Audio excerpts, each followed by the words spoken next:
37. Chapter 7. Vril.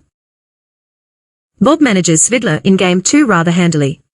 Svidler opened with the Swiss Gambit, one of Bob's favorites. Svidler followed this classic format, without a glitch, but then blundered his bishop at the end of the middle game, setting Bob up for a king-queen check with his knight. Svidler conceded. As Bob rose to exit, looking up to the gallery, his eyes were immediately drawn to Ingrid. She was clapping silently for his win, smiling as he walked out of the arena. "Nice play, Bob," Ingrid uplifting. "I saw how you were reading Peter's moves even before he played them.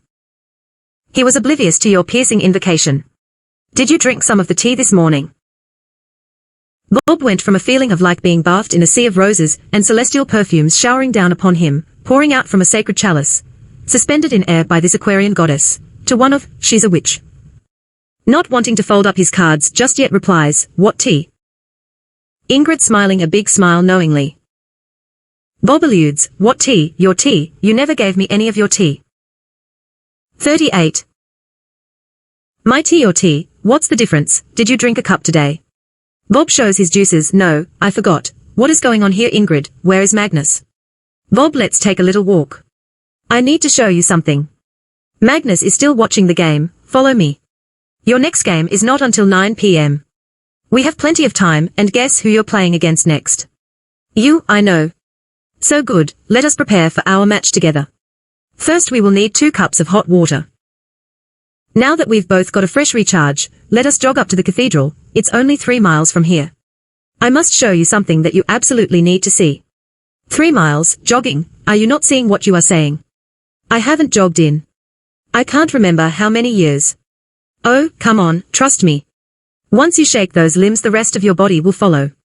Okay, but if I say stop, stop. Ingrid sets the pace slow and easy. Bob keeps up, surprising himself after covering nearly 7 blocks. Then begins to feel like a giddy little kid being in the presence of this gorgeous creature. 39. Wondering if he would ever get a chance to enter this girl's heart, he begins to imagine himself in a freestyle courting dance. Got brass in pocket, got bottle, I'm gonna use it. Intention, I feel inventive. Gonna make you notice. Gonna use my arms, gonna use my legs, gonna use my style. Gonna use my sidestep, gonna use my fingers, gonna use my imagination. I'm special, so special, I gotta have some of your attention. Give it to me. Bob, we were meant to be together, we've both been called upon to fulfill separate, but overlapping missions. The fate of humanity is at stake. First, I need to tell you who I really am, then I can share with you what it is we need to accomplish together. You know Lydia. I'll get to that in a bit. My great-grandmother was Maria Orsic. She founded the Vril Society. She moved from Vienna to Munich in her early 20s, then joined an elite secret organization known as the Thule Society. She broke away from this group and formed her own matriarchal sisterhood. During a time of short hairstyles for women, the ladies of the Vril let their hair grow long as possible. They believed, as do I, that hair is a force of power, strength, and enhances clairvoyance. You do have beautiful hair, Bob panting. The Vril Society made claims that they had communicated with alien races through telepathic means. They were able to decipher ancient Sumerian texts that were basically a schematic for blueprints to build flying saucers. 40. I read about that once. It was called the Bell, or something like that. Yes, that's right, Bob. The Nazis were able to engineer flying saucers from these texts. Ancient Vedic records refer to them as Vimana. They were real. We have newer improved versions flying around all the time now, many are capable of off-planet travel. Maria helped decipher these texts. She could communicate remotely, telepathically, and was able to levitate objects, as well as her body during Vril ritual ceremonies. The knowledge of the Vril has been locked away. Many people believe that the Nazis were evil, and that they wanted to rule the world with a superior race of Aryans. Germany's history is greatly misrepresented, and therefore misunderstood. This world always produces leaders and followers. Few become leaders while the rest follow. Hitler did become a totalitarian monster, but was able to rebuild Germany up from the ashes of the First World War, turning her into a force to be reckoned with, and so it was, reckoned once again. Hitler's Germany tossed out the Rothschild central bankers, so the Zionists attacked him relentlessly, and he fought back. By creating their own currency, Germany was able to escape from the crippling dependence imposed by these globalist bankers. I'm familiar with a lot of this. It makes sense, the winners write the history books. 41. Maria Orsic is my great-grandmother. Lydia is my great-aunt and Lydia is Maria's niece. There is so much more you need to learn. Here we are, the Barcelona Cathedral. Let us grab a water from this vendor, then go inside. This is amazing, Ingrid, one colossal work of art. It's more than just a work of art, Bob. It is more than just a cathedral. Come, let us sit for a while, here in the middle pews. Close your eyes for a moment, concentrate on your breath, go still in your mind, all is good. You are a cell in the body of God. Bob begins to witness a spectacle of colors covering the fullness of the rainbow. Even more vivid colors appeared dancing in the light. Within the light came winged beings that were circling about.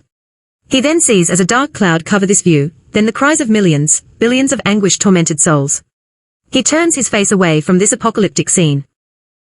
It's okay, Bob, you need to see this, Ingrid enforcing. Reluctantly he returns his gaze back onto this hellish scene to see the dark clouds parting, then angels pressing down through the opening like a flock of birds, then one by one, ascending through the hurricanes high, each carrying a babe in their arms, each flying up and into the golden light that was blinding to Bob's vision. He tries to shield his eyes, but was unable to filter its brilliance. The rays of light, piercing through, trigger his pineal gland to release its crystals. He feels a fire rising, like a serpent wrapping around his spine, then shooting up through his column, up and out he went. 42. Bob transcended this space-time reality, and found himself being pulled up towards the light. You have been called to witness. You are the one. Bob wept uncontrollably. I am not worthy, I am not your man, I am just a man. He then felt a warm gush of moist air blowing him into a floating, drifting, feathering sail, gently settling him back into the temple. Now just relax, Bob. Stay still for a bit longer, Ingrid soothing. After several moments he opens his eyes. You unleashed your Kundalini, Bob, you transcended, you met your creator. You are he. He is you. He wipes the tears from his face, then looks over to see that she had slid down the pew several feet away. You were on fire, Bob. I had to move away from your heat. Kundalini is the serpent, and the flame. I am seeing colors flying all around you, Ingrid, gold, pink, silver, blue and sapphire. That's my aura, Bob. Yours is red, silver, blue-green, orange and gold. See the statue of Saint Paul over there. His halo is his aura. Saints can see auras and some saints' auras can be seen by many. Will this go away, this feeling, all these colors? 43. It will all settle out over time, but do not be afraid of it when it reappears. It is a gift for you, embrace it. We should get going now and grab some dinner before our match. We can walk back to the center. Laughing, joking, and keeping it light and easy, they made their way back to the convention center. Brass in pocket Tilda by Chrissy Hind.